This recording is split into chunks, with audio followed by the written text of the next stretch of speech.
At our wedding, my wife said, "This dance is for the man I've secretly loved for the past 10 years." Then she walked right past me and asked my brother to dance. Everyone clapped. Later, I asked my father one question, and my wife choked while my brother collapsed. The day begins the way most disasters do, with sunshine. I'm standing in front of the bathroom mirror in a hotel suite that costs more per night than my first car, adjusting a bow tie that feels like a silk noose, and I can hear my brother Marcus laughing in the adjoining room. His laugh has always had this quality to it, this easy confidence that makes people lean in, want to be part of whatever joke he's telling. Even through the wall, even muffled by expensive insulation and the sound of running water, it carries. My hands are shaking. I tell myself, it's normal. Wedding day jitters, everyone gets them. The rational part of my brain, the part that spent 6 years in graduate school, that published 3 papers on behavioral economics, that can calculate compound interest in my head, knows that nervousness is a documented physiological response to major life events. Cortisol levels spike, heart rate increases, fine motor control deteriorates. But there's another part of my brain, a quieter part that lives somewhere beneath language, that whispers something else entirely. The bow tie finally cooperates. I look at myself in the mirror, really look, and try to see what Elena sees. What she's always said she sees: 6'1", decent bone structure, dark hair that grays prematurely at the temples in a way my mother insists is distinguished, broad shoulders from the swimming I did in college, brown eyes that Elena once described as thoughtful, which I've always suspected was a kind word for unremarkable. I look like someone getting married. I don't look like someone whose world is about to end. Daniel! Marcus knocks on the bathroom door, still laughing. Come on, man. Dad's here with the photographer. She wants to get some getting ready shots before we head to the venue. I open the door. Marcus stands there in his matching tuxedo, his bow tie perfectly straight on the first try, because of course it is. His smile wide and genuine and completely uncomplicated. He's 2 years younger than me, 29 to my 31, but people always assume he's older. He has that quality some people are born with: presence, charisma, whatever you want to call it. When Marcus walks into a room, the air pressure changes. You look terrified, he says, but he's grinning, so it's supposed to be a joke. Just nervous, I say. Normal amount of nervous. Bro, you're marrying Elena Chen. You won the lottery. Be happy nervous, not execution nervous. He claps me on the shoulder, and something in my chest tightens. The thing about Marcus is that he means it. Every word. He's genuinely happy for me. When I told him I was going to propose, he hugged me so hard he lifted me off the ground. When Elena said yes, he bought us a bottle of champagne that cost more than he probably made that week. He's been the best man anyone could ask for. Organized the bachelor party, gave thoughtful toasts at every pre-wedding event, helped me pick out Elena's engagement ring. He's perfect. That's always been the problem.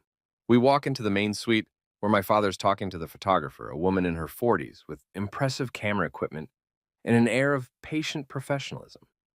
Dad sees us, and his face does this thing it always does when he looks at Marcus and me together. A little softening around the eyes, a smile that's equal parts pride and something I can't quite name. My boys, he says, and there's genuine emotion in his voice. Both of you, looking sharp. Thanks, Dad, Marcus and I say in near unison, which makes Dad laugh. The photographer starts directing us, asking us to adjust our postures, look at each other, laugh naturally. That last one is always impossible when someone asks for it, but Marcus manages it somehow, cracking a joke about the time I fell into a fountain trying to impress a girl in high school, and soon we're all laughing for real. The camera clicks and whirs.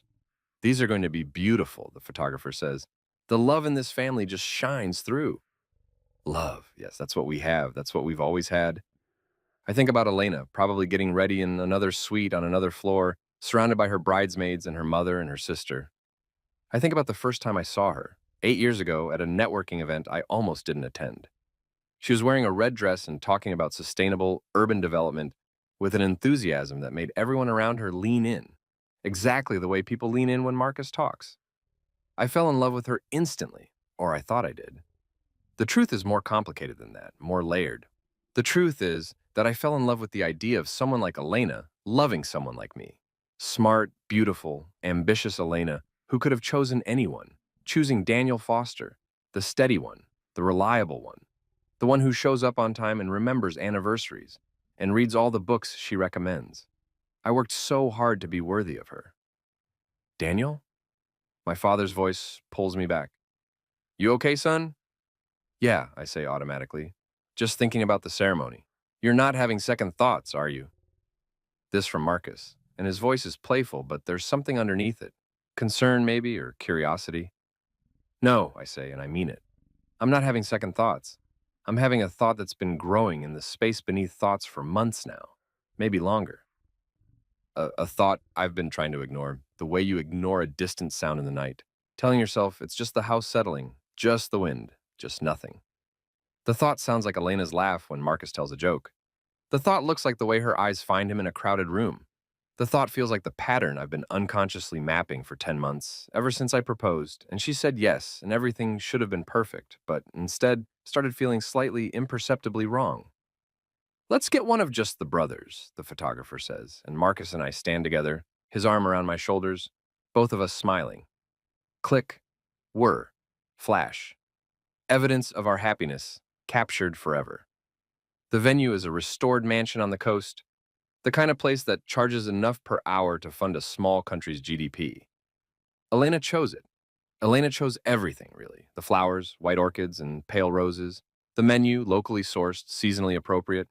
The string quartet, graduates of prestigious conservatories.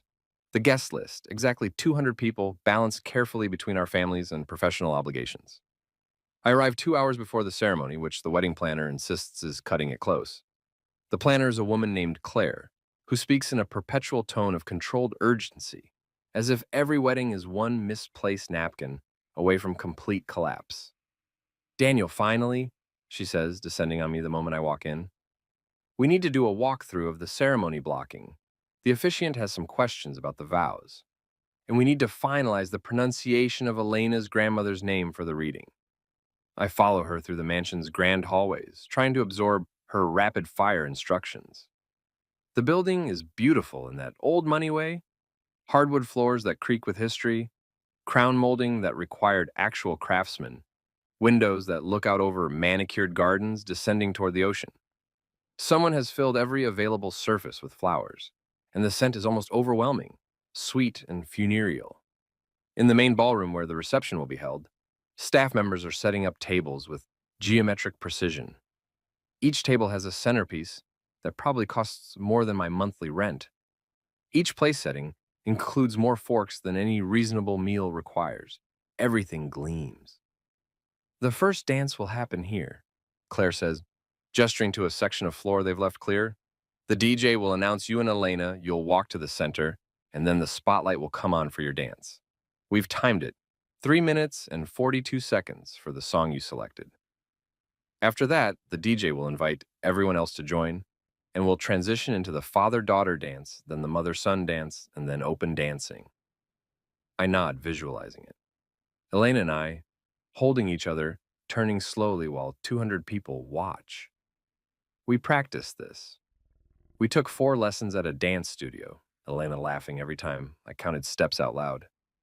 She said she loved that about me, how I approached everything with such careful attention, such earnest determination to get it right. It's going to be perfect, I told her after our last lesson. It doesn't have to be perfect, she said. It just has to be us. Now I look at the empty dance floor and I wonder what us even means. Daniel? Claire's looking at me expectantly. Did you hear the question? Sorry, what? The announcement.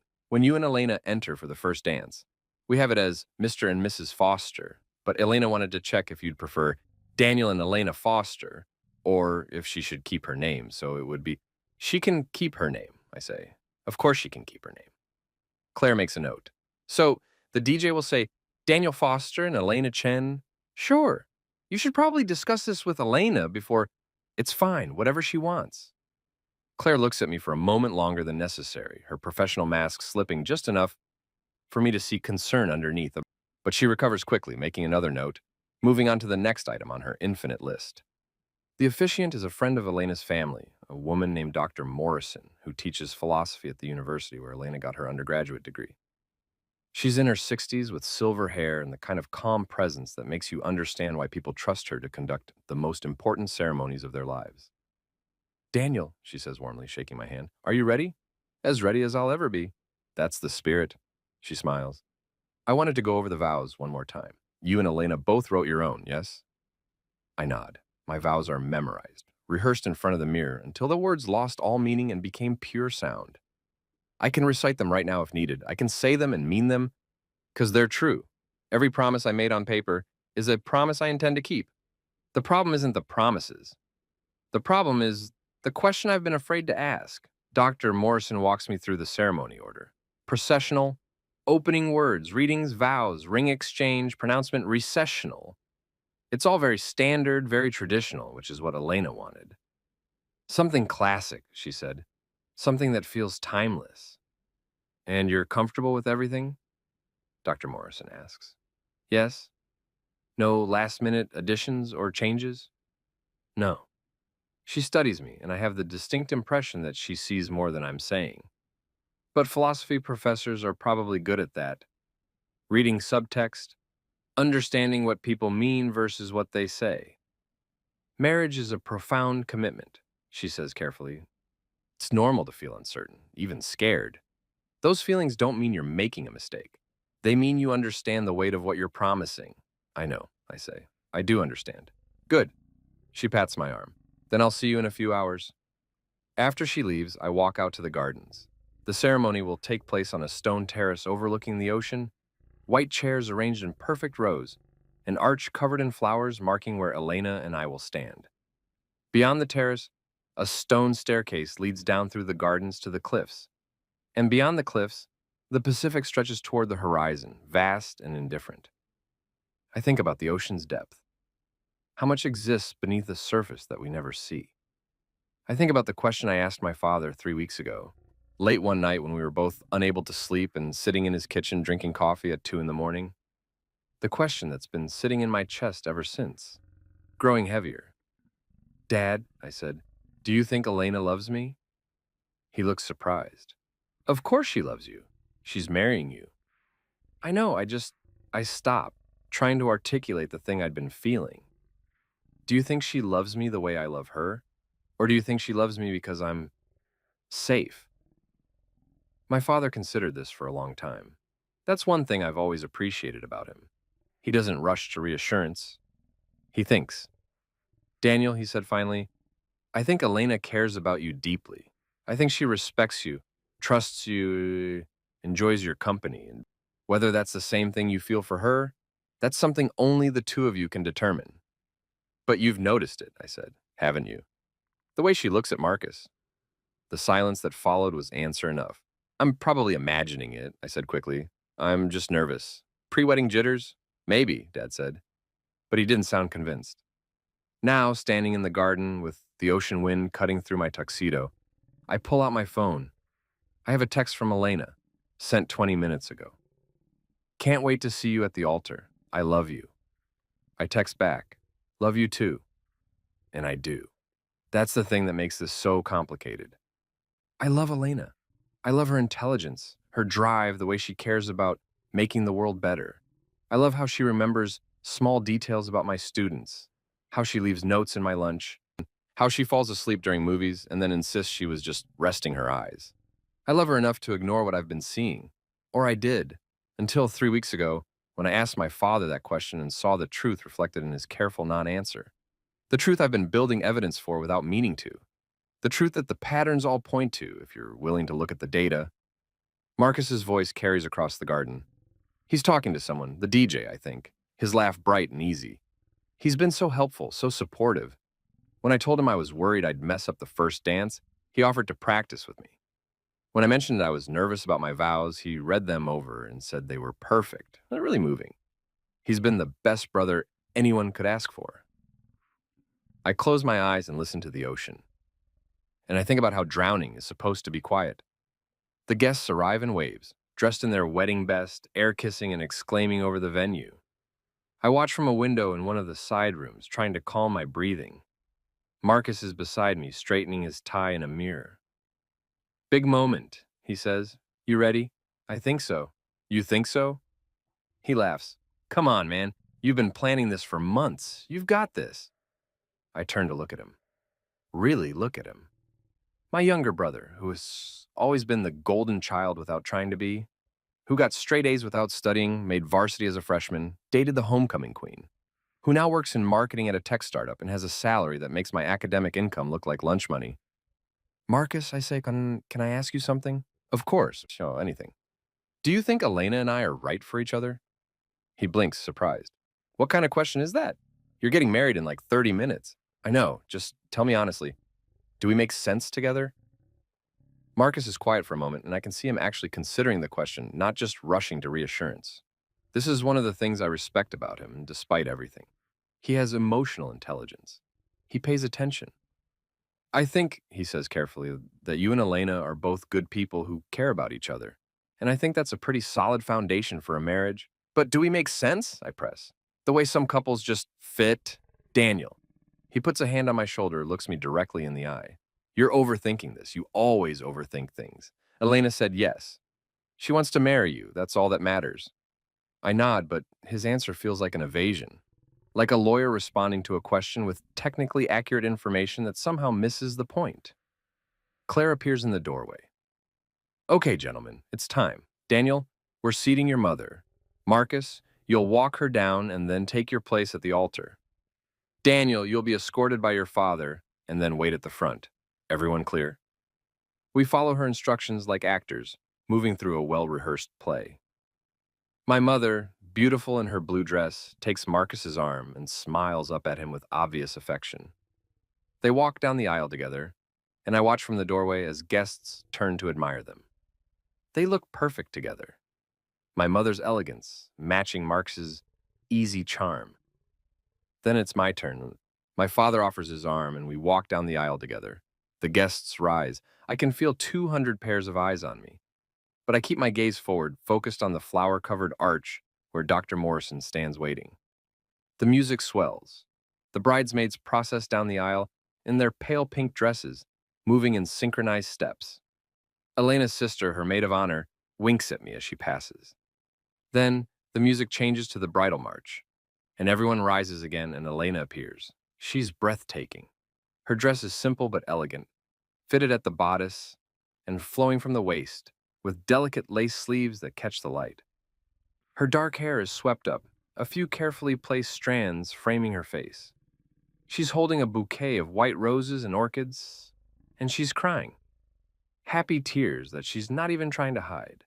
She walks down the aisle on her father's arm, and her eyes find mine, and she smiles, that smile that made me fall in love with her 8 years ago. Except her eyes don't stay on mine. They flicker, just for a second. To the left, where Marcus stands. And I see it. The look. The one I've been trying to pretend I haven't been seeing for months. The look that says, I wish things were different. Then she's beside me. Her father is placing her hand in mine, and Dr. Morrison is beginning the ceremony. Dearly beloved, she says, we are gathered here today to witness the union of Daniel Foster and Elena Chen in holy matrimony. The ceremony proceeds exactly as rehearsed. The readings are beautiful, one from Khalil Gibran about love, one from Mary Oliver about attention as prayer. When it comes time for the vows, Elena goes first. She's written something lovely about partnership and growth, about choosing each other every day, about building a life together brick by careful brick. Her voice trembles when she promises to love me in sickness and health, for richer or poorer. Several guests are crying. I mean my vows when I say them. Every word. I promise to be her partner, her support, her safe harbor. I promise to love her unconditionally, to listen deeply, to choose her of all others. The ring exchange goes smoothly. Elena's hands are shaking when I slide the band onto her finger, and when she does the same for me, she whispers, I love you. I love you too, I whisper back. And it's true, it's just not the whole truth. Dr. Morrison pronounces us married. You may kiss your bride, and she says, and I do, and everyone cheers, and just like that, it's done. We're married. Elena Chen is now Elena Chen Foster, or just Elena Foster, depending on which paperwork you look at. We walk back down the aisle together, hand in hand, smiling for the cameras, and I can feel the weight of what I've just done settling over me like a wet blanket. I've married someone who loves my brother. No, that's not quite right. That's the simplified version, the headline version. The true version is more complicated. I've married someone who loves me but is in love with my brother, and the difference between those two things is everything. The cocktail hour passes in a blur of congratulations and small talk. Elena and I circulate among the guests, accepting hugs and well wishes, posing for what feels like thousands of photos. Everyone keeps saying how beautiful the ceremony was, how perfect we look together, how lucky we are. My mother cries when she hugs me. I'm so happy for you, sweetheart. She says, Elena is wonderful. Thanks, Mom. Your father and we always knew you'd find someone special. You deserve this. Do I wonder? Do I deserve this, or have I simply worked hard enough to convince everyone, including myself, that I do? Marcus keeps appearing in my peripheral vision. He's everywhere, laughing with Elena's cousins, taking selfies with old college friends, charming the older relatives with his easy conversation. Several times, I catch him and Elena exchanging glances across the room. Nothing obvious. Nothing you'd notice. Unless you were looking for it. I'm looking for it. I've been looking for it for 10 months, building a case like a prosecutor assembling evidence. And the worst part is that neither of them is doing anything wrong. They're not sneaking off together. They're not having whispered conversations in corners. They're not even spending more time together than would be appropriate for a brother-in-law and sister-in-law to be. It's subtler than that. It's the way Elena's whole face lights up when Marcus enters a room. A different kind of light than when she sees me. It's the way Marcus remembers every small detail Elena mentions. Her favorite coffee order, the name of her childhood dog, the specific shade of blue she wants for the guest bathroom in the house we're buying, with a precision that seems to go beyond general thoughtfulness. It's the way they laugh at the same jokes, finish each other's sentences, gravitate toward each other at parties without seeming to realize they're doing it. It's the way Elena has mentioned Marcus in conversation at least once a day for the past year. Marcus suggested, Marcus told me, Marcus thinks. Individually, these things mean nothing. Together, they form a pattern. And I'm very good at patterns. It's literally what I do for a living. Identify trends, analyze data, predict outcomes based on behavioral indicators. The pattern here is unmistakable. At some point during the cocktail hour, my father pulls me aside. How are you holding up? He asks. Fine. Good. Great. Daniel. I look at him. My father, who has always been kind, always been steady, always been there. My father, who 3 weeks ago sat with me in his kitchen at 2 in the morning and didn't tell me I was imagining things.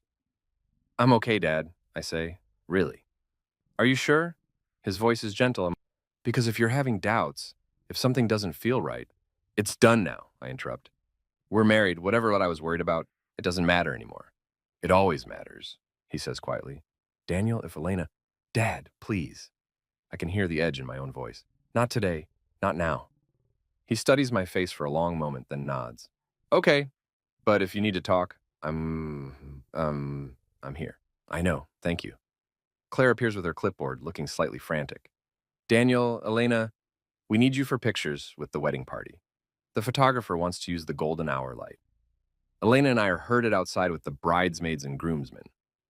The photographer poses us in various configurations, the full wedding party, just the bride and groom, Elena with her bridesmaids, me with my groomsmen. Marcus is my best man, so he's in most of the shots, standing just behind my left shoulder. Okay, let's get one of the bride with the best man, the photographer says. This is a nice tradition, the bride and the best man, since he's usually the groom's closest friend or family member. Marcus and Elena pose together. He puts his arm around her waist. She leans into him slightly, naturally, the way you lean towards someone whose touch feels comfortable, familiar, right? Click. Whir, flash. Beautiful, the photographer says. You two have great chemistry. They do. Anyone can see it. The question is, am I the only one who understands what it means? Dinner is served at precisely 7 o'clock. The meal is exquisite. Pan-seared sea bass, locally foraged vegetables, or wine that probably costs more per bottle than my weekly grocery budget. Elaine and I sit at the head table, our parents on either side, the wedding party flanking us. I eat without tasting anything. Beside me, Elena is radiant, laughing at something her father is saying, occasionally squeezing my hand under the table. To everyone watching, we're the picture of newlywed happiness. And maybe we are. Maybe this is what happiness looks like. This performance of joy, this collective agreement to see only the surface of things. After dinner, Claire taps her glass with a knife and the room falls silent. Ladies and gentlemen, she announces, we'll now hear from the maid of honor and the best man. Elena's sister goes first. Her toast is funny and touching, full of stories from their childhood, jokes about Elena's perfectionism, sweet observations about how happy Elena and I make each other. Everyone laughs in the right places, sighs in the right places, raises their glasses when she concludes with, to Daniel and Elena, may your love grow stronger with every passing year. To Daniel and Elena, the room echoes. Then it's Marcus's turn. He stands, microphone in hand, and the room's energy shifts subtly. This is Marcus's domain. Public speaking, commanding attention, making people feel things. He's always been better at this than me. Hi, everyone, he says, and his voice is warm, confident. For those who don't know me, I'm Marcus, Daniel's younger brother. And before I start, I just want to say, Daniel, Elena, you both look absolutely incredible today. Applause. Elena blows him a kiss. I smile. I've been thinking a lot about what to say today, Marcus continues. About what it means to stand here as my brother's best man on one of the most important days of his life. And I kept coming back to this one memory from when we were kids. He pauses, and I can feel the room leaning in. Daniel and I were pretty different, always have been. I was the kid who could make friends with anyone, who got by on charm and luck. Daniel was the one who actually did his homework, who showed up on time, who kept his promises. And I remember this one time, I must have been maybe 13, so Daniel was 15. I'd forgotten about this huge project that was due, like 25% of my grade, and I'd completely spaced on it. A few people chuckle knowingly. So, Daniel, Marcus's voice softens, becomes genuinely affectionate. Daniel stayed up all night helping me. Not doing the project for me, but helping me, teaching me, making sure I understood it. And the next morning, when we both went to school exhausted, I got a B+ on that project. And Daniel got marked down in his own class for falling asleep during a presentation. More laughter, but it's gentle, fond. That's who my brother is, Marcus says, looking directly at me. He's the guy who sacrifices his own needs for the people he loves. He's dependable, loyal, kind. He's the person you want in your corner when things get hard. And Elena, he turns to her now, and I watch her face. Elena, you're getting the best man I know. Literally, the best man. Elena's eyes are shining with tears. And Daniel, Marcus continues, looking back at me, you're getting someone extraordinary. Elena is brilliant and ambitious, caring and beautiful inside and out. You two, his voice catches just slightly. You two are going to build an amazing life together. I'm honored to be here to witness the start of it. He raises his glass. To Daniel and Elena, may you find joy in every day, support in every challenge, and love in every moment. To my brother and his bride. To Daniel and Elena, everyone echoes, louder this time. Marcus sits down, and people are clapping, some standing, some wiping their eyes. It was a perfect toast, heartfelt, personal, emotionally intelligent. And as I watch Elena lean across to mouth thank you to Marcus, I think, he would have been perfect for her. They would have been perfect for each other. The thought sits in my chest like a stone. After the toast, Claire orchestrates the cake cutting, another perfect photo opportunity, and Elena and I feeding each other small bites while everyone watches. Then she's herding us toward the dance floor, and the DJ is adjusting his equipment. And this is it, the first dance, the moment every wedding builds toward. Ladies and gentlemen, the DJ announces, his voice smooth and practiced, please welcome to the dance floor for their first dance as husband and wife, Daniel and Elena Foster. The lights dim. A spotlight clicks on, illuminating a circle in the center of the dance floor. Elena takes my hand, and we walk into the light together. The music starts. Ed Sheeran's Thinking Out Loud, which Elena chose because she said it reminded her of us. We start to dance, moving through the steps we practiced at the studio. Elena is a better dancer than me. She makes it look effortless. I'm counting beats in my head, trying not to step on her dress. "You're doing great," she whispers. "So are you." "I love you," she says. "I love you too." And I do. Standing here with her in my arms, under the spotlight, I can almost convince myself that this is enough. That love, steady, reliable, chosen love, is sufficient even if it's not quite the lightning strike, soulmate, meant to be kind of love that movies promise us. We turn slowly. I can see guests watching from the edge of the dance floor, their faces soft with vicarious joy. My mother is crying again. Elena's father has his arm around Elena's mother, both of them beaming.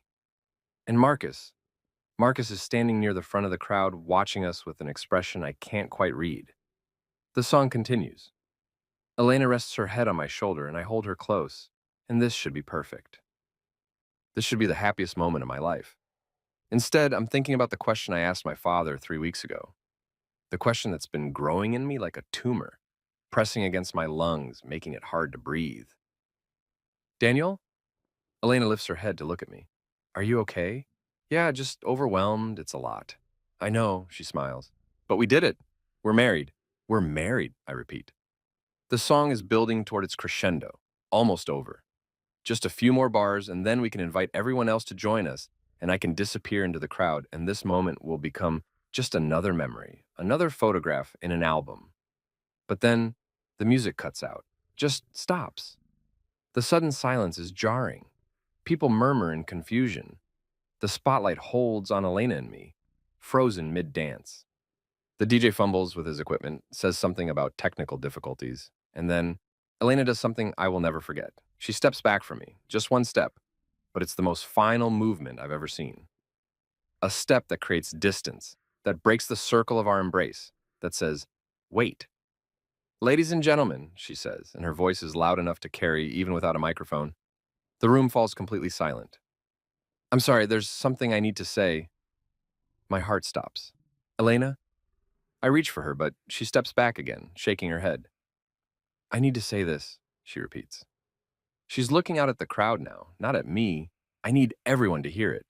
"Elena, what are you doing?" This from her mother, alarmed. But Elena ignores her. She's radiating a kind of intense energy, like she's been holding something in for so long that it's finally broken free, and now she can't stop it if she tried. "This dance," she says, and her voice is shaking. "This first dance. I need to dedicate it to someone." The air in the room changes. People are looking at each other, uncertain, sensing drama, but not understanding it yet.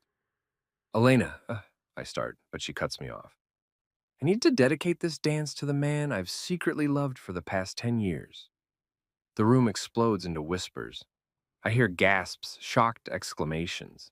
Someone drops a glass and it shatters. Elena is looking at me now, and there are tears streaming down her face, but she's also smiling, this strange, wild, liberated smile that I've never seen before. "The man I've loved," she repeats, "while I was with Daniel, while I was planning this wedding, while I was standing at the altar, promising to love, honor, and cherish. I was thinking about someone else." "Elena, stop!" My voice sounds distant and like it's coming from underwater. "Don't do this." But she's not stopping. She's turning now, scanning the crowd, and I know, God, I know who she's looking for. "The man I want to dance with," she says. "The man I should have married. The man I think about every day." Her eyes find him. "Marcus," she says. "This dance is for Marcus." The silence that follows is absolute. Every eye in the room swivels to my brother. Marcus looks like he's been struck by lightning. His face has gone completely white. His mouth opens, closes, no sound coming out. "Elena, what the fuck?" Someone says. I think it's Elena's sister. But Elena is already moving, walking off the dance floor, walking straight toward Marcus with her hand extended. "Dance with me," she says. "Please, I need to dance with you." The spotlight operator, confused and probably thinking this is part of some planned surprise, swivels the light to follow her. The beam catches Elena and Marcus, illuminating them like actors on a stage. "Elena, Marcus looks at me, his eyes wide with panic. "Daniel, I haven't," but Elena has reached him. She takes his hand, and even from across the room, I can see the way his fingers automatically close around hers. Dance with me, she says again, and her voice breaks. Please, I've wanted this for so long. And Marcus, my brother, my best man, the person I've trusted most in the world, doesn't say no. He doesn't say anything. He just lets Elena lead him onto the dance floor, into the spotlight, into the space where my wife and I were standing 30 seconds ago. The DJ, reading the room's stunned energy, or maybe just responding to Elena's clear intention, starts the music again. The song picks up where it left off, Ed Sheeran singing about falling in love. And my wife dances with my brother at my wedding, in front of 200 people, while I stand at the edge of the dance floor alone, watching. Someone starts clapping. I can't see who it is, everything's blurred, or maybe I'm crying, I don't know. But someone starts clapping, and then someone else joins in, and then more people, until the whole room is applauding this moment, this dance, this public declaration of my wife's love for my brother. They think it's romantic, they think this is some beautiful, honest moment, a bride being true to her heart. They're clapping for my humiliation. The song continues. Marcus and Elena dance, and they're perfect together. So much more natural, more right than Elena and I were. They fit. I can see it. Everyone can see it. And I stand there, frozen, and I think, this is my wedding day. This is supposed to be the happiest day of my life. Instead, it's the day I learn what it feels like to be erased. I don't remember leaving the ballroom. I don't remember walking through the mansion's hallways, past the shocked guests who've spilled out to whisper and speculate. I don't remember finding my way to the garden, to the stone terrace where Elena and I got married just hours ago. But suddenly I'm there, gripping the terrace railing, staring out at the dark ocean, trying to understand what just happened. Behind me, I hear footsteps. My father. Daniel, his voice is gentle. Son. I don't turn around. If I turn around, if I look at him, I might break completely. Everyone's asking what they should do, Dad says. Whether to leave or stay. Claire's trying to figure out if we continue with the reception or... I don't care, I say. My voice sounds flat, dead. I don't care what they do. Dad moves to stand beside me, both of us looking out at the water. That was... He stops, searching for words. I don't know what that was. That was my wife telling 200 people that she's in love with my brother, I say. The words come out bitter, sharp. At our wedding.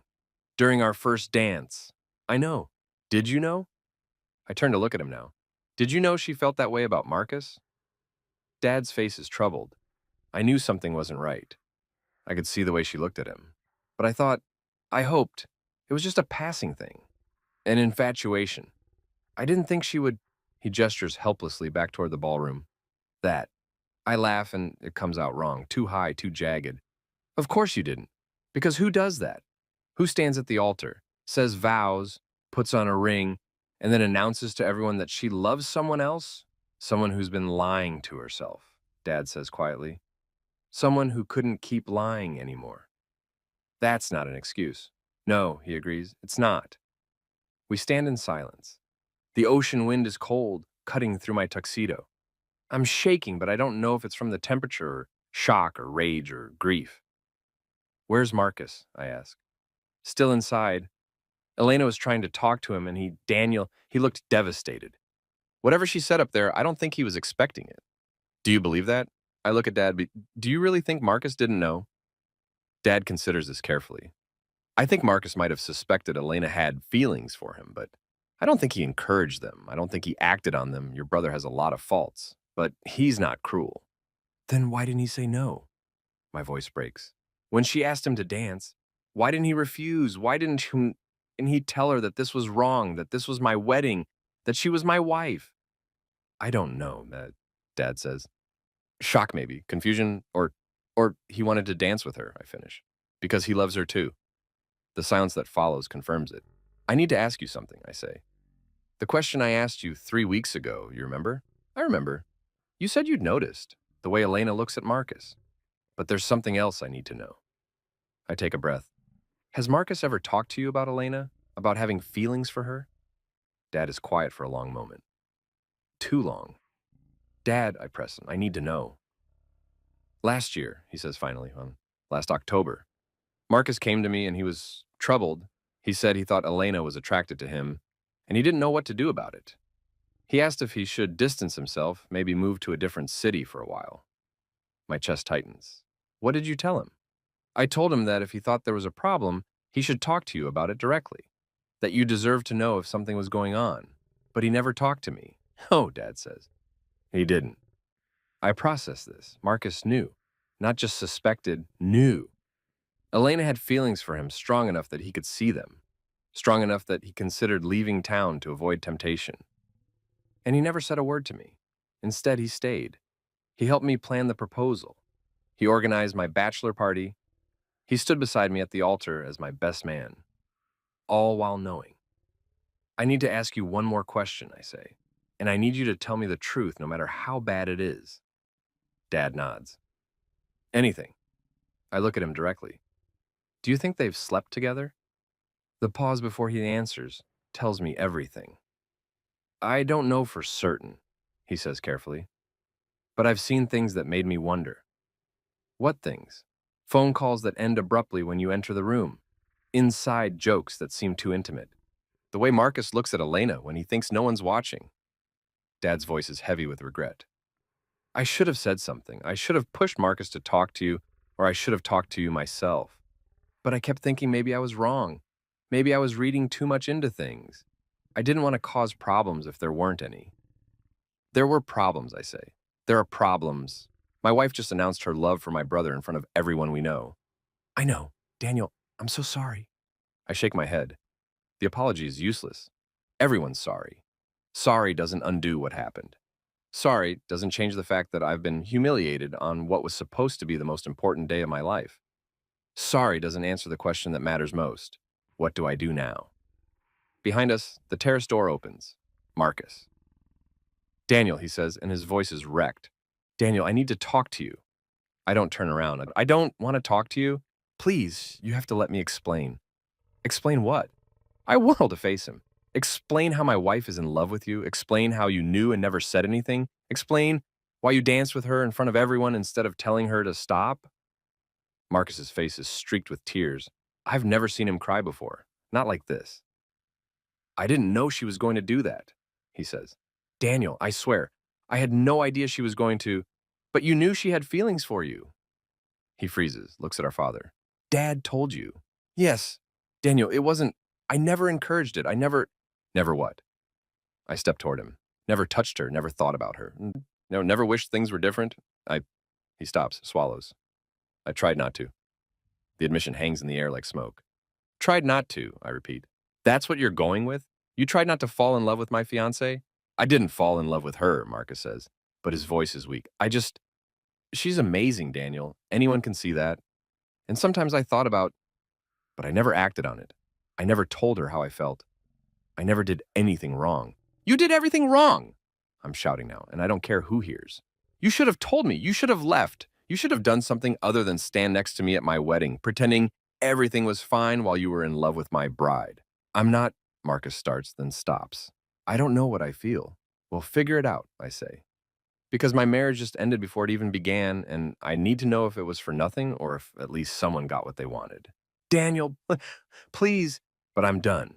I push past him, past my father, back into the mansion. I need to find Elena. I need to have this out now, while the adrenaline is still pumping, while I still feel capable of confronting what just happened. I find her in the bridal suite, sitting on a velvet couch, her wedding dress spread around her like a pool of cream. Her makeup is ruined, her hair coming loose from its careful styling. She looks up when I enter, and I see fear in her eyes. Good, she should be afraid. We need to talk, I say. I know. Her voice is small.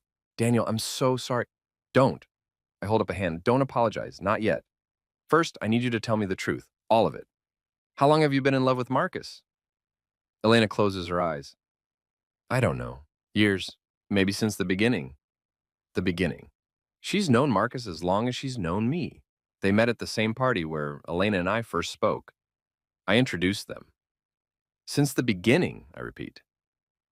You've been in love with Marcus for the entire time we've been together. I didn't realize it at first, she says. I thought it was just, he's charming, everyone likes him. I didn't think it meant anything, but then the more time we spent together, the more I got to know him, the more I realized She stops, fresh tears spilling down her cheeks. I realized I was with the wrong brother. The words hit like a physical blow. Then why did you say yes when I proposed? I ask. Why did you plan this wedding?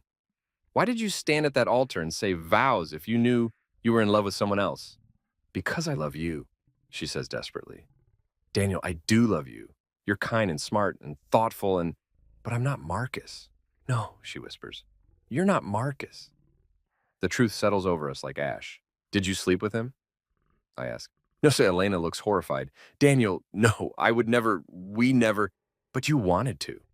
She doesn't answer, which is answer enough. I sink into a chair across from her, suddenly exhausted. Why did you do this? Tonight, the dance, the announcement? Why? I don't know, she says. I was standing there with you, dancing, and everyone was watching us. And all I could think was that it was wrong, that I was lying, that I was starting our marriage with this huge lie between us. And it was only going to get bigger, and I couldn't do it. I couldn't keep pretending. So you decided to humiliate me instead. I didn't mean to humiliate you, she says, but it sounds hollow. I just needed to be honest. There's a difference between honesty and cruelty, I say. You could have talked to me in private. You could have ended things before the wedding. You could have done anything other than announce your love for my brother in front of 200 people at our wedding reception. I know, she sobs. I know, and I'm sorry. I'm so sorry. Stop apologizing. I stand up and she flinches. Your apologies mean nothing. You destroyed me tonight. You destroyed us. And for what? For Marcus? Did you even ask him if he feels the same way? Elena's silence tells me she didn't. You didn't, I say, almost laughing at the absurdity. You just assumed. You blew up our wedding on the assumption that Marcus loves you too. He does, she says. I know he does. I can see it. You see what you want to see, I interrupt, just like I saw what I wanted to see. The difference is I actually married you. I head for the door, needing to get out, needing air. What happens now? Elena calls after me. Daniel, please, what are we going to do? I pause at the doorway, looking back at her. My wife. The woman I promised to love forever, the woman who loves my brother. I don't know, I say honestly, but I'll tell you what's not going to happen. You're not going to get Marcus. Even if he does have feelings for you, even if this does work out the way you're imagining, you won't get him. Do you know why? Elena shakes her head. Because Marcus is going to spend the rest of his life feeling guilty about what happened tonight, I say. And every time he looks at you, he's going to see the moment he destroyed his brother's marriage. That guilt will poison whatever you think you could have together. That's not true, she says, but her voice wavers. We'll see, I say. But here's what I do know. You made your choice tonight, in front of everyone, and now you get to live with the consequences. I leave her there, crying in her wedding dress, and I walk back through the mansion that's still full of our wedding guests who don't know whether to stay or leave, whether to celebrate or mourn, whether this is a tragedy or a romance. And that's when I realize something. I asked my father the question 3 weeks ago. I asked if he thought Elena loved me, and his answer, his careful, considered answer, told me the truth I'd been avoiding. But I never asked the follow-up question, the one that actually matters. I find my father still on the terrace. He's alone now. Marcus must have left. Dad, I say, I need to ask you something else. He turns to me, his face drawn with worry. Okay, what did Marcus say when he came to you last year? When he asked about Elena? You said he was troubled, that he asked if he should distance himself. But what did he actually say about his feelings? Dad's expression shifts, surprise maybe, or realization that this question matters more than the others. He said, Dad stops, choosing his words carefully, and he said that he was afraid he was falling in love with her, that he felt guilty even having these feelings, but he couldn't seem to help it. He asked if I thought there was any scenario where what? Where Elena might feel the same way? Where maybe if things were different, if you and Elena weren't together? Dad trails off. I told him that was a dangerous road to go down, that you and Elena were happy and he needed to respect that. But he asked, I say. He actually asked you if there was a chance Elena loved him back. Yes. And you never thought to tell me. I should have, Dad says. I see that now. But at the time, I thought Marcus said he would handle it. He promised me he would either talk to you or put distance between himself and Elena. I trusted him to do the right thing. He didn't do the right thing, I say. He did what he wanted to do, which was stay close to her and hope that eventually she'd choose him. You don't know that. don't I? I pull out my phone. I need you to text Marcus. Tell him to meet me in the library in 10 minutes. Just him, not Elena. Daniel, what are you planning? I'm going to ask him a question, I say. The same question I asked you 3 weeks ago. And depending on his answer, I'm going to decide what happens next. Dad looks uncertain. Son, in your state right now, maybe it's better to wait. I can't wait, I say. This needs to happen tonight, while everything's still raw and real, before anyone has time to construct a story that makes this seem less terrible than it is. Dad studies my face, then nods slowly. Okay, I'll text him. Thank you. I leave the terrace and make my way through the mansion to the library, a smaller room off the main hall, lined with books, quiet and private. I pour myself a drink from the bar cart in the corner. Scotch, neat. The burn helps. I'm on my second glass when Marcus arrives. He looks terrible. His tuxedo is disheveled, his eyes red, his hair messed up like he's been running his hands through it compulsively. You wanted to see me, he says. Close the door. He does. We stand facing each other across the oriental rug, and I can see him bracing for whatever's coming. I have a question, I say, and I need you to answer honestly. No evasion, no careful phrasing, no protecting my feelings. Just the truth. Okay, Marcus says quietly. Are you in love with Elena? The silence stretches. Marcus's face does something complicated. Pain, guilt, something that might be relief. Yes, he says finally. Yes, I'm in love with her. The admission should hurt more than it does, but I've known, really. I've been building the case for months, gathering evidence, constructing the argument. This is just the final confirmation. How long, I ask. 3 years, maybe 4. I tried to fight it, tried to ignore it, but he shakes his head. The more time I spent around her, around both of you, the harder it got. Why didn't you tell me? Because you were happy, Marcus says, and his voice breaks. Because you were in love, and she seemed to love you. And I thought maybe if I just waited long enough, these feelings would go away. I thought I could handle it. But you couldn't. No, he admits. I couldn't. I drain the rest of my scotch. Did you know she had feelings for you? Marcus hesitates. I suspected. There were moments, looks, comments, the way she'd find excuses to be around me, but I was never sure. And even if I was sure, what was I supposed to do? Tell you that your fiancé might have feelings for me? Ruin your relationship on a suspicion? Yes, I say flatly. That's exactly what you were supposed to do. I know that now. I set down my glass. What did Elena say to you tonight, after the dance? She said she loved me, Marcus says. She said she couldn't marry you while feeling this way about me. She asked if I felt the same way. And what did you tell her? I told her, he swallows hard. I told her that my feelings didn't matter, that she was your wife and nothing could happen between us, no matter what either of us wanted. Noble, I say sarcastically. Daniel, I'm trying to do the right thing. The right thing? I laugh, and it's a harsh sound. The right thing would have been to tell me a year ago that you were in love with my fiancé.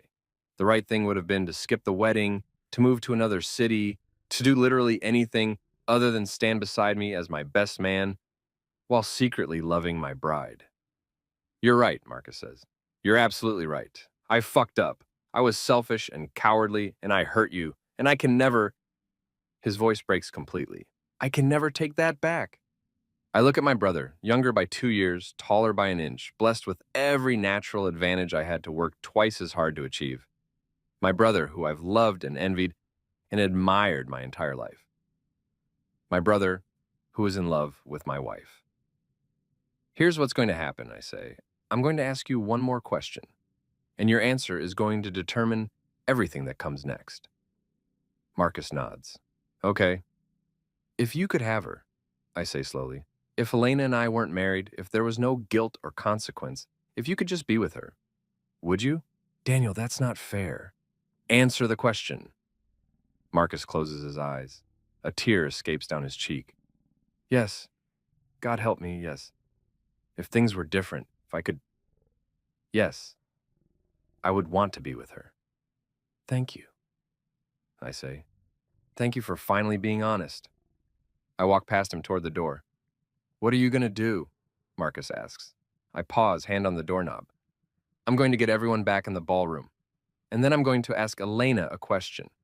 And depending on her answer, I'm either going to try to save my marriage or I'm going to end it. Daniel, wait. But I'm already gone, walking back through the mansion with a strange, calm clarity. Everything makes sense now. All the pieces fit. I find Claire in the main hall, still trying to manage the chaos of guests who don't know what to do. Claire, I say, get everyone back in the ballroom. All of them. I need to make an announcement. She looks startled. Daniel, are you sure that's... Please, I say, just do it. She must hear something in my voice, because she nods and starts herding people back toward the ballroom. Within 10 minutes, the room is full again. 200 confused, anxious, fascinated guests, all wondering what fresh drama is about to unfold. I stand in the center of the dance floor in the same spotlight where Elena declared her love for Marcus. The DJ hands me a microphone. Thank you all for coming back, I say. My voice is steady, clear, amplified through the room. I know tonight has been unexpected, but there's something I need to do. Elena, could you come up here, please? Elena emerges from the crowd, still in her wedding dress, her face streaked with makeup and tears. She walks slowly to the center of the floor, stopping a few feet away from me. I have a question for you, I say. Just one question. And I need you to answer it honestly in front of everyone here. Daniel, she starts. The question is this, I interrupt. If you had known that Marcus was in love with you before today, before we got married, would you have chosen him instead of me? The room goes completely silent. Elena's eyes widen.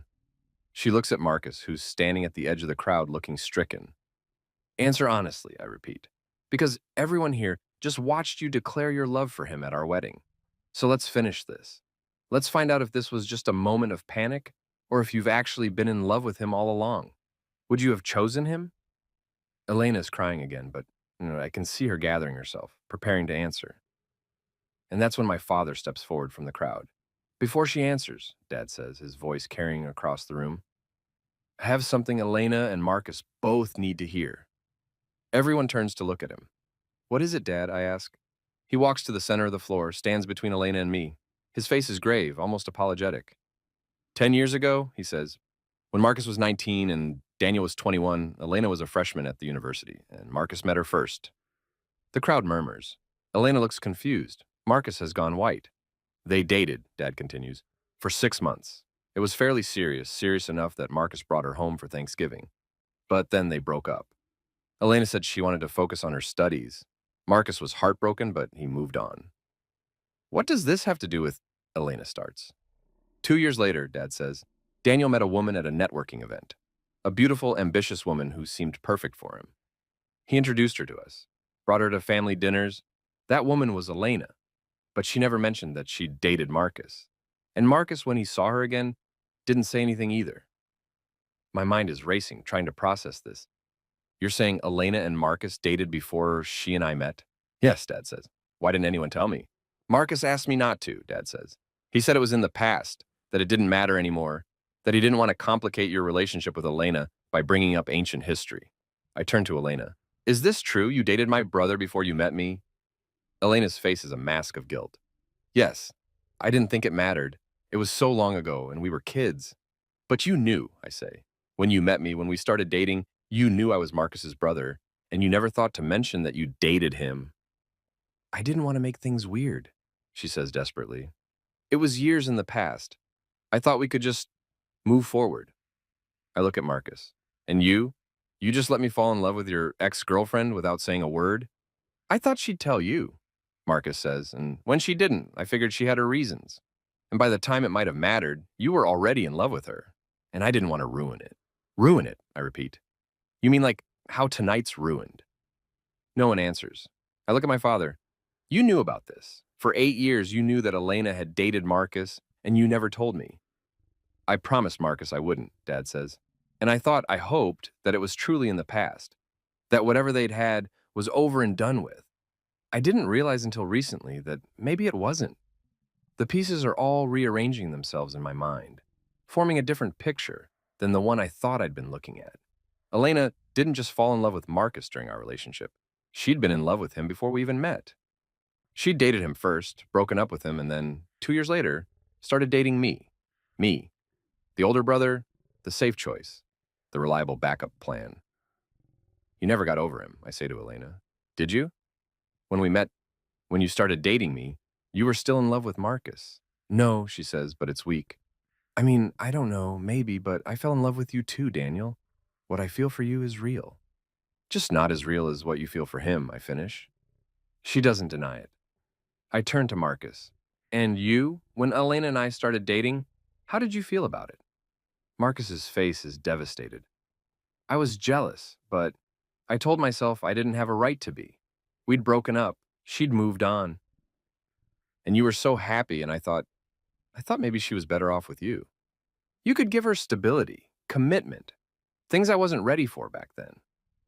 But now you are ready, I say. Now you're older, more mature, and suddenly you realize you made a mistake. You let her go, and now you want her back. It's not that simple. It's exactly that simple, I interrupt. You both settled for me because you thought you couldn't have each other. And the moment it looked like maybe you could, you blew up my wedding to try to get back what you lost. That's not true, Elena protests. Daniel, I love you. I married you. You married me 2 hours ago, I say. 2 hours. And 30 minutes after that, you declared your love for my brother in front of everyone we know. So forgive me if I'm skeptical about the depth of your commitment.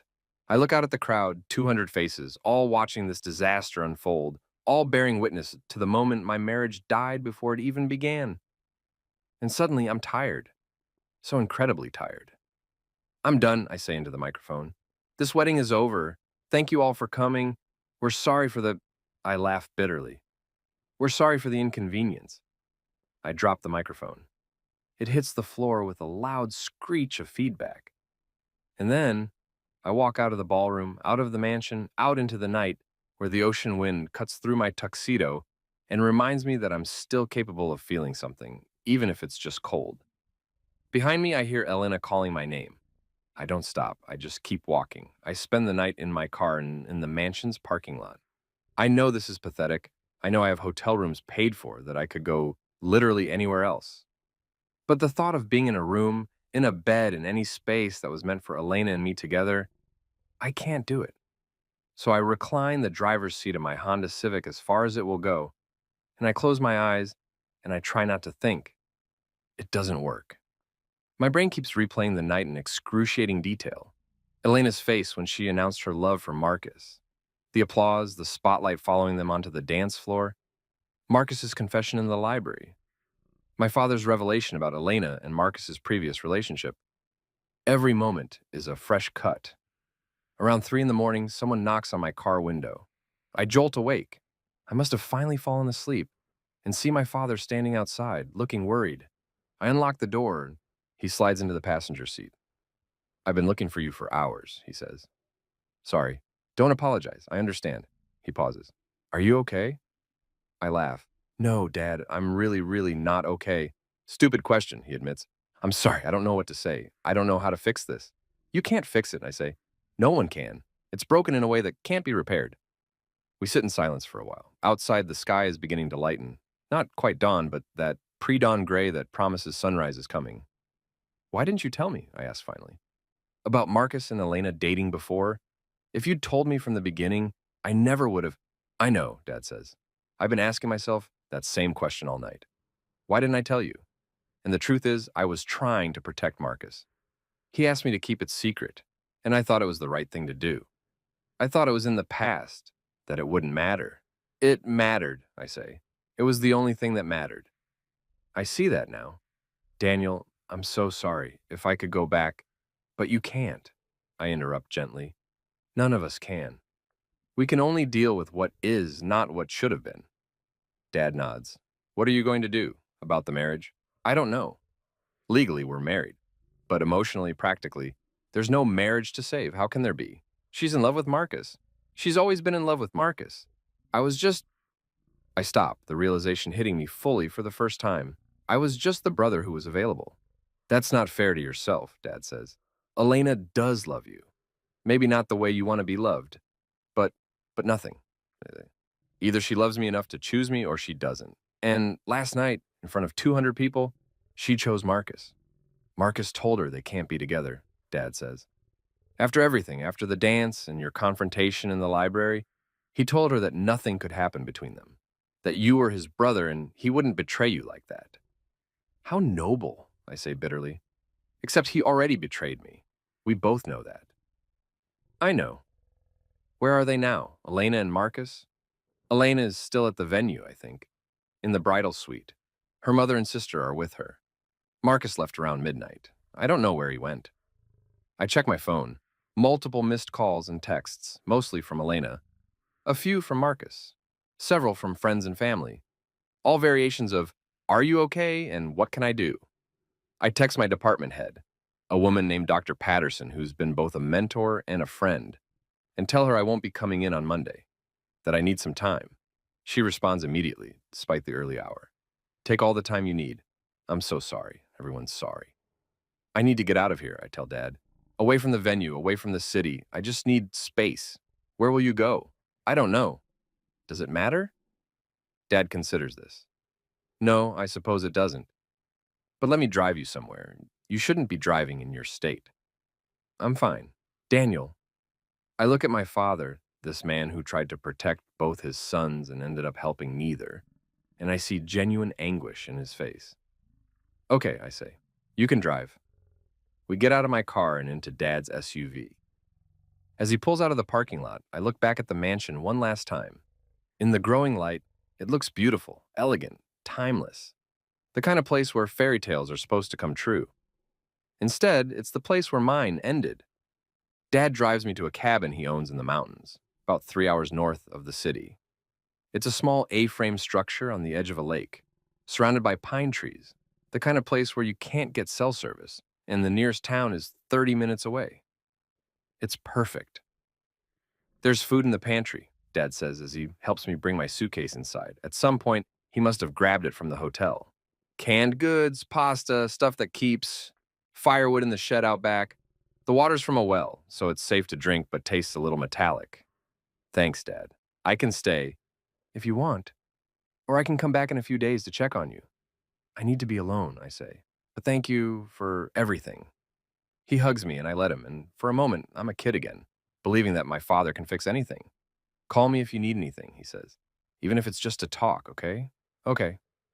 After he leaves, I stand in the middle of the cabin's main room and try to figure out what to do with myself. It's Saturday morning. 12 hours ago, I was getting married. Now I'm alone in a cabin in the mountains, my marriage in shambles before it even began. The absurdity would be funny if it weren't so devastating. I spend the day doing mindless tasks. I make a fire in the wood stove. I inventory the pantry. I walk down to the lake and skip stones across the water, remembering the summers Dad used to bring Marcus and me here when we were kids. We were happy then. Or I thought we were. But maybe even then the seeds of this disaster were being planted. Maybe even as children I could sense that Marcus was the preferred one, the golden child, and I was trying harder than I should have needed to just to keep up.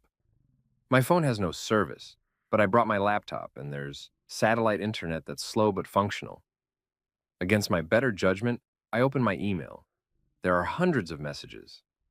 Most are from wedding guests, expressions of shock, concern, offers of support. Some are more gossipy, clearly fishing for details they can share. I delete those without reading. There's a long email from Elena. I almost delete it too, but something makes me open it. Daniel, I don't know if you're reading this. I don't know if you ever want to hear from me again, but I need to try to explain, even if my explanations are inadequate. You're right about everything. I did date Marcus before I met you. I did break up with him. And I did fall in love with you while still having feelings for him. You're right that this makes me a terrible person. You're right that I should have been honest from the beginning. But here's what you're wrong about. You're wrong that you were a backup plan. You're wrong that I settled for you. Daniel, when I met you at that networking event, I had no idea you were Marcus's brother. I didn't know until you introduced me to your family. And by then I was already falling in love with you. Was it complicated? Yes. Did I have moments where I wondered what might have been if Marcus and I had stayed together? Yes. But I chose you. Every day for 8 years, I chose you. I chose your kindness over Marcus's charisma. I chose your steadiness over his spontaneity. I chose the way you love me, carefully, thoroughly, with complete attention, over the way Marcus loved me, which was passionate but unstable. So why did I do what I did last night? I don't have a good answer. I can tell you what I was feeling: panic, pressure, the weight of starting a marriage while carrying this secret. But those aren't excuses. I hurt you in the worst possible way, and I'm so, so sorry. I know you probably won't forgive me.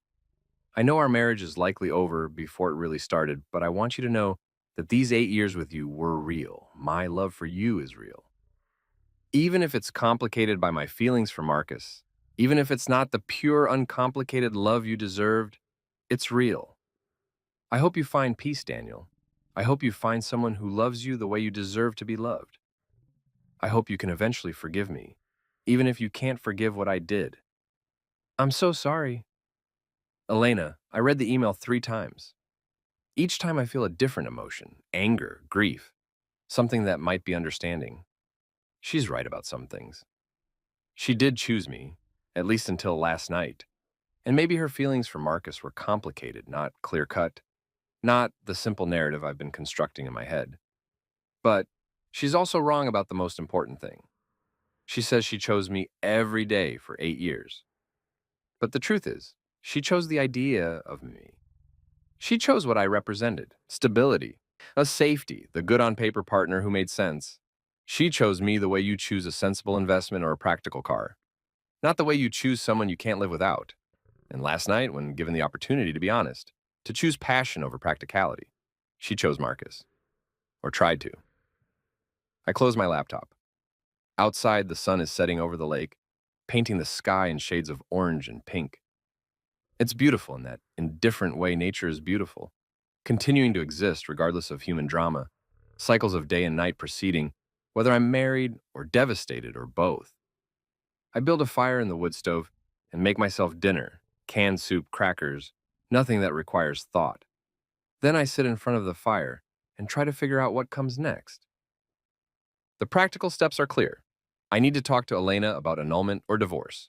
We need to figure out the logistics: the house we were supposed to move into next month, the joint bank account we opened, the wedding gifts that need to be returned. I need to inform my employer about what happened, make sure I can take the time I need to process this. But beyond the logistics, I need to figure out how to live with what happened, how to trust again when the person I trusted most betrayed me, how to love again when my last attempt ended in public humiliation, how to be in the same room as my brother without wanting to. I stopped that thought. Because despite everything, I don't hate Marcus. I should, I want to, but I don't. Because I understand him. That's the worst part. I understand the position he was in. Loving someone his brother loved, trying to do the right thing, failing because the heart doesn't care about what's right. I would have done the same thing if our positions were reversed. That realization sits heavy in my chest. I'm still thinking about all of this when I hear a car coming up the access road. It's nearly 9 o'clock, full dark, no reason for anyone to be out here unless. I go to the window and see headlights cutting through the darkness. A car pulls up, and in the glow of the cabin's porch light, I see Marcus get out. He stands there for a moment, looking at the cabin, clearly uncertain about whether to approach. I open the door. "How did you find me?" I ask. "Dad told me where you were," Marcus says. "I'm sorry, I know you want to be alone, but I needed to see you." I needed to. He stops, his voice breaking. I needed to try to explain. "There's nothing to explain," I say. "You love her. She loves you. End of story." It's not that simple. It is, though. It really is. Marcus walks closer, and I can see he looks terrible, unshaven, wearing the same clothes from yesterday, his eyes red from crying or not sleeping or both. "Can I come in?" he asks. "Please, 5 minutes. If you still want me to leave after that, I'll go."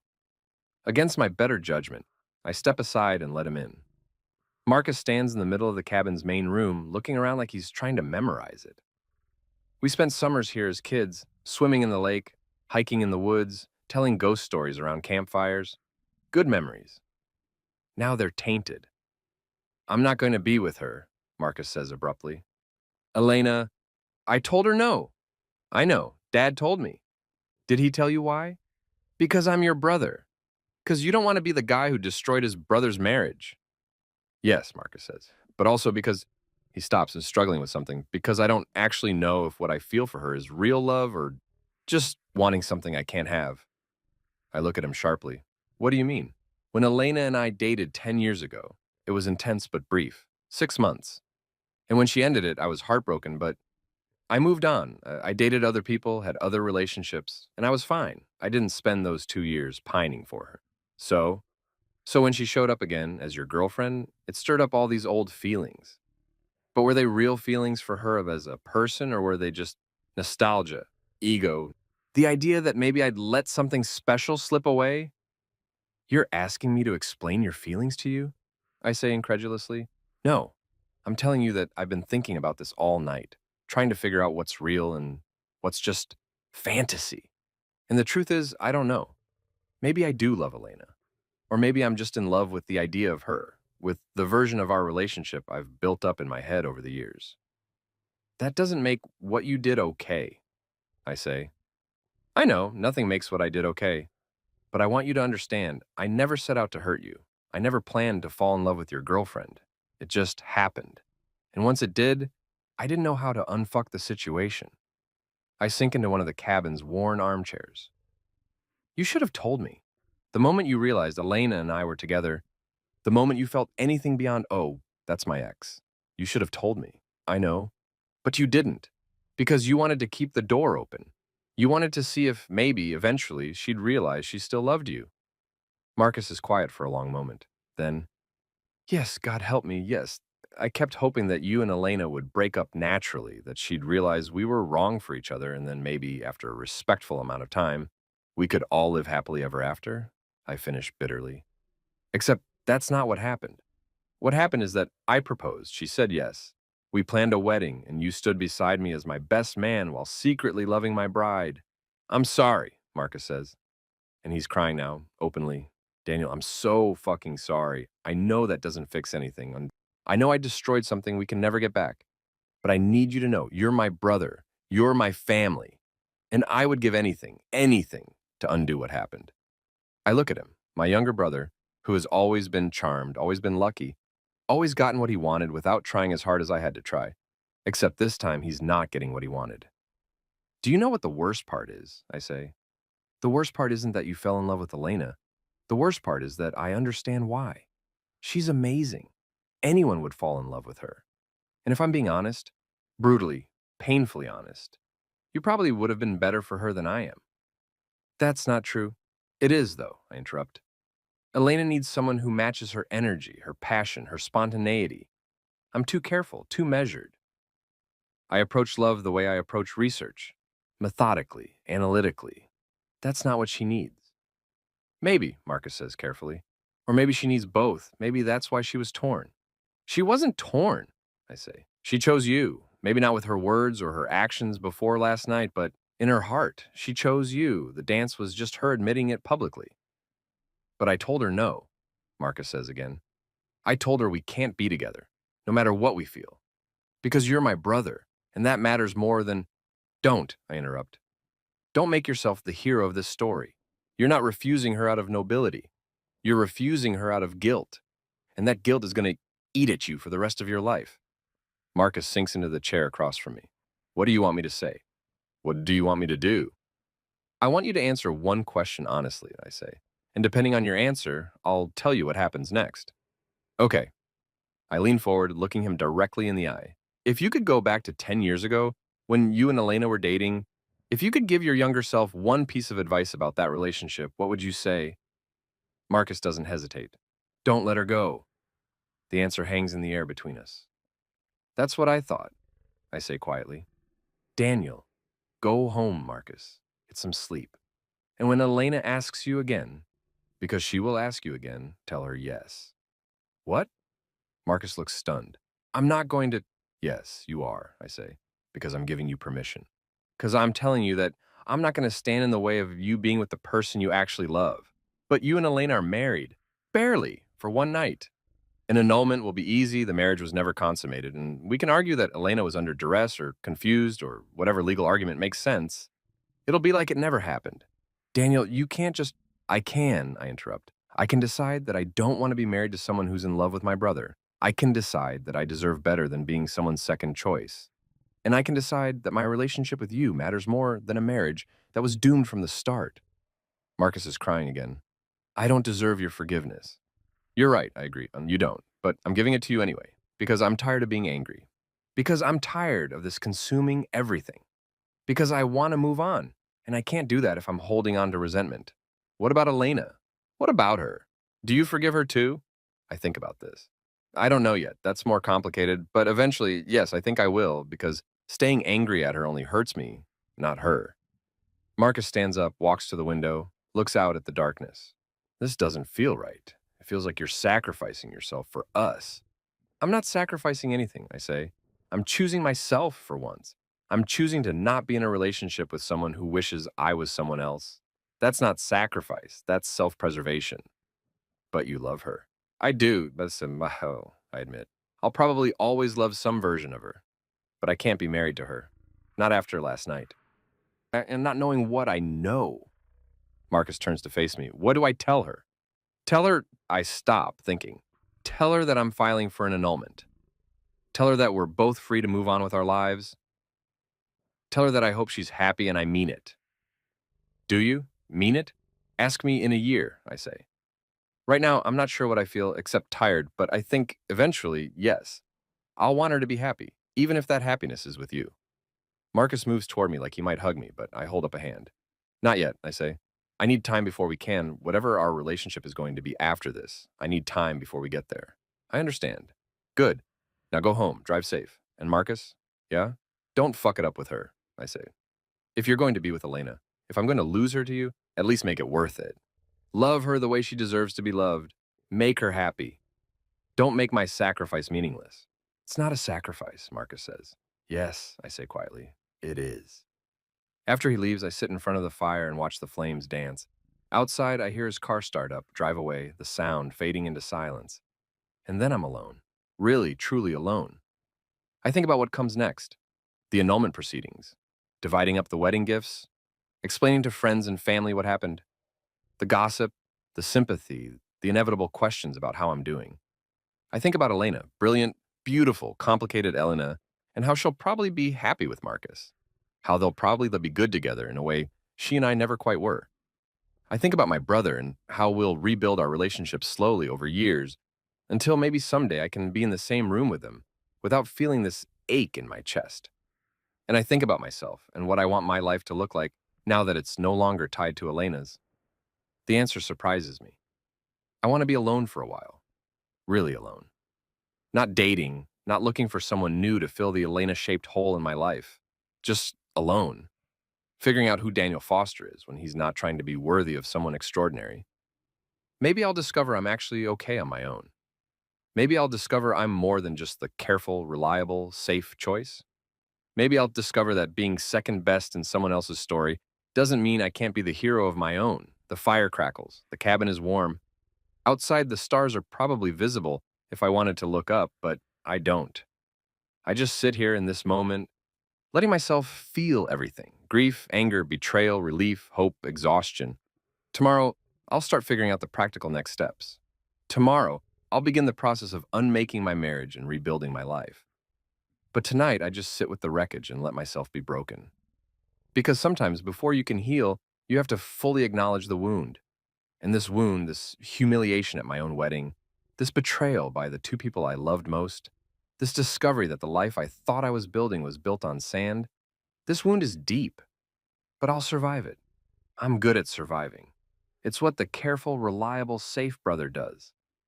I'm in my office at the university, grading papers, when my phone buzzes. A text from Marcus. Can we talk in person? 6 months. That's how long it's been since the wedding that wasn't, since I came to this cabin and decided to let Elena and Marcus be together.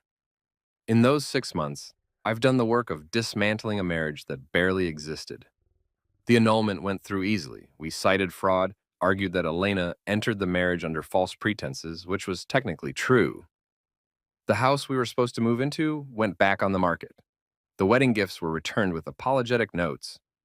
I moved into a small apartment near campus. I threw myself into my research, published 2 papers, started writing a book about behavioral patterns and economic decision-making. I began seeing a therapist who specialized in betrayal trauma. I didn't speak to Marcus or Elena, not because I hated them, but because I needed the space to heal without their presence complicating things. But 6 months is apparently the limit of our mutual avoidance. I text back, sure, when and where. His response is immediate. Coffee shop near your apartment, tomorrow at 2. I agree, though my stomach immediately knots with anxiety. The next day, I arrive at the coffee shop 10 minutes early. It's a trendy place with exposed brick and cold brew on tap, full of students working on laptops and freelancers taking video calls. I order a black coffee and claim a table in the back corner. Marcus arrives exactly on time. He looks good, better than he did that night at the cabin. He's gotten a haircut, filled out a bit, moved with less of the manic energy that used to define him. He looks, I realize, like someone who's content. Hey, he says, sliding into the seat across from me. Hey. Awkward silence. We've spoken on the phone a few times over the past 6 months.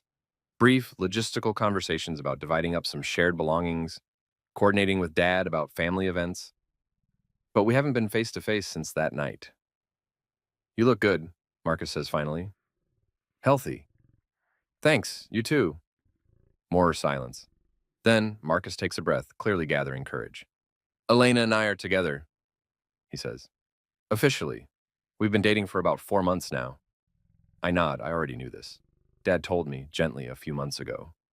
But hearing Marcus say it directly is different. How is it, I ask. Being with her? Marcus stops, searching for words. It's different than I imagined, harder in some ways. The guilt doesn't go away just because we're together now. Every time I'm happy with her, there's this voice in my head saying I don't deserve it. You probably don't, I say, but my tone is mild. But then, none of us get what we deserve. We just get what happens. Marcus looks at me carefully. You seem okay, are you? Some days, I say honestly. Some days I'm fine. I go to work, see my students, have lunch with colleagues. Other days I wake up and remember what happened, and it hits me all over again. But the bad days are getting less frequent. I'm glad. Are you? I look at him directly. Glad that I'm okay? Or just relieved that you don't have to feel quite as guilty? Marcus winces. Both, probably. Daniel, I didn't come here to make excuses or ask for forgiveness again. I know what I did, I know what we did, but I wanted to. He pauses. I wanted to give you this. He pulls out an envelope and slides it across the table. What is it? I ask. Open it. I do. Inside is a check, made out to me from both Marcus and Elena's joint account, for an amount that makes my eyes widen. What the hell is this? It's every penny we spent on your wedding, Marcus says. The venue, the flowers, the photographer, the DJ, the caterer, everything. Elaine and I, we went through all the receipts and added it up. We know it doesn't fix what happened, but we needed to pay you back. I stare at the check. The amount is significant. Tens of thousands of dollars. Money that Elena and I had carefully budgeted for. Money that came from our savings and contributions from our parents. I can't accept this, I say. You have to, Marcus insists. Please, let us do this one thing to try to make amends. You can't make amends, I say. Not for this. The money doesn't change what happened. I know, but please, take it anyway. Use it for whatever you want. A trip, a down payment on a place, investment, anything. Just let us do this. I look at the check again. The truth is, the money would be useful. My post-divorce financial situation is tighter than I'd like. Okay, I say finally. Thank you. Marcus looks relieved. There's something else. Of course there is. Elena wanted me to ask if you'd be willing to meet with her. Not to get back together or anything like that. She knows that's not possible. But to talk. To maybe find some closure. I don't know if I want closure, I say. That's fair, but will you think about it? I sip my coffee, considering. Do I want to see Elena? Do I want to hear whatever explanation or apology she's spent 6 months preparing? I'll think about it, I say finally. But I'm not promising anything. That's all I'm asking. We sit in silence for a moment. Around us, the coffee shop hums with the noise of daily life. Espresso machines hissing, conversations overlapping, someone's laptop playing a YouTube video too loudly. How's Dad? I ask, changing the subject. He's okay. Worried about you. Asks about you constantly. You should call him more. I know, I will. He wants us, all of us, to do Thanksgiving together. You, me, Elena, him, Mom, like a family. I laugh. Oh, that sounds like a terrible idea. I know, but he's hoping eventually we can get to a place where we can be in the same room without it being weird. It's always going to be weird, Marcus. I don't care how much time passes. You're dating my ex-wife. That's definitionally weird. Ex-wife after 2 hours of marriage, Marcus points out. It's not like you were together for years. We were together for 8 years before the wedding, I remind him. The marriage certificate is the least significant part of what we lost. Marcus nods, chastened. You're right, I'm sorry. I forget sometimes that just because Elena and I are happy now doesn't mean we didn't destroy something important to get here. At least you're aware of it, I say. We talk for a while longer, surface things, nothing too deep. Marcus tells me about his job, about a promotion he's up for. He asks about my research, my book. We carefully avoid talking about Elena beyond the bare minimum. When we finally stand to leave, Marcus hesitates. Are we? He starts, then stops. I don't know how to ask this. Are we brothers still, or did I lose that too? I consider this. The honest answer is complicated. We're brothers by blood, by history, by shared DNA and childhood memories. But are we brothers in the way that matters, with trust, loyalty, the bond that should make betrayal impossible? I don't know, I say finally. We're something. Maybe not what we were before, but something, and maybe that's enough for now. Marcus nods, and I can see both relief and sadness in his expression. Okay, I can work with that. We shake hands, formal, awkward, nothing like the easy affection we used to share. And then we go our separate ways, and I walk back to my apartment, and I think about the check in my pocket and what it represents. Blood money, in a way. Payment for a marriage that never was, for a public humiliation for the loss of the life I thought I was building. But also freedom, the means to start over, to build something new. Maybe that's worth something.